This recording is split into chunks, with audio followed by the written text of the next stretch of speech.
আসসালামু আলাইকুম।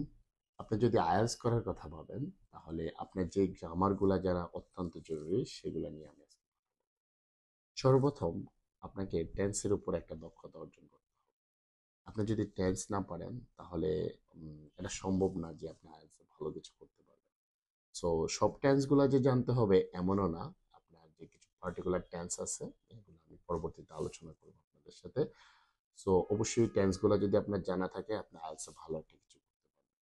সেকেন্ড যে জিনিসটা যেটাকে আমি সবচেয়ে গুরুত্বপূর্ণ গুলার ভিতরে একটা মনে করি সেটা হচ্ছে প্যাসিভ। হ্যাঁ, আপনি যদি আইএলটিএস এর রিডিং প্যাসেজ যদি পড়তে চান বা রাইটিং এ যদি ভালো কিছু করতে চান, আপনাকে অবশ্যই প্যাসিভ সম্পর্কে ধারণা থাকতে হবে। প্যাসিভ যদি আপনি না জানেন, তাহলে আমি মনে করি আপনি যদি পুরা একটা কোর্স না, যদি 20টা কোর্সও করেন, তাহলে আইএলটিএস এর রিডিং এ অ্যাটলিস্ট ভালো হতে পারবেন।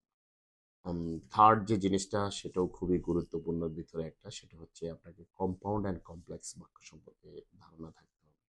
আমরা সবাই হচ্ছে সিম্পল বাক্য সম্পর্কে জানি, এবং একটা ইনফরমেশন আপনাদেরকে দিয়ে রাখি, আইএলটিএস এর ক্ষেত্রে সিম্পল বাক্যটা তেমন একটাকে ভ্যালু থাকে না, ঠিক আছে? আপনার যদি কমপ্লেক্স, কম্পাউন্ড এবং মিক্স সেন্টেন্সের উপর যদি আপনার অ্যাবিলিটি থাকে, দ্যাটস ফাইন, আপনি একটা ভালো স্কোর করতে পারবেন।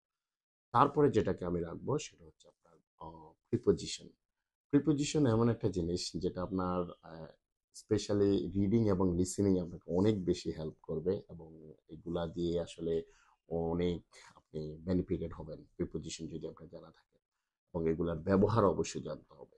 অ্যান্ড তারপরে যেটার কথা বলবো সেটা হচ্ছে আপনার কন্ডিশন সম্পর্কে আপনার একটু ধারণা থাকা উচিত। এটা রাইটিং এ আপনাকে সাপোর্ট দিবে, ডিগ্রি সম্পর্কে ধারণা থাকলে এটা আপনাকে রিডিং এ আপনাকে সাপোর্ট পাবে। আর আরেকটা কথা বলবো সেটা হচ্ছে অ্যাডজেক্টিভ, হচ্ছে গিয়ে অ্যাডভার্ব সম্পর্কে আপনি একটু ধারণা নেবেন, এটা আপনাকে রাইটিং অনেক সাপোর্ট করবে। ওভারঅল যদি আমি বলি, আপনি যদি আইএলটিএস এর একটা প্রিপারেশন শুরু করবেন, আমি আপনাকে বলবো অবশ্যই আপনার গ্রামাটিক্যাল নলেজ থাকতে হবে।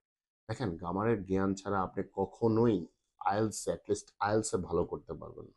অনেকে আপনাকে অনেক কথা বলবে যে আইএলটিএস করতে আসলে গ্রামার লাগে না। এটা আসলে ওনারা বলতে পারে, বাট আসলে আপনি যখন প্র্যাকটিক্যালি আপনি যাবেন, ফিল্ডে নামবেন, আপনার যদি গ্রামাটিক্যাল নলেজ না থাকে, আপনি কখনো ভালো করতে পারবেন না। সো অ্যাটলিস্ট আইএলটিএস শুরু করার আগে আপনি বেসিক ফাউন্ডেশন কোর্সটা আপনি করে নিতে পারেন, বা ফাউন্ডেশনটা আপনার শক্ত করে নিতে পারেন। তাতে হবে কি, আপনার আইএলটিএস জার্নিটা অনেক স্মুথ হয়ে যাবে। তো আশা করি বুঝতে পারছেন সবাই। ভালো থাকবেন। আসসালামু আলাইকুম।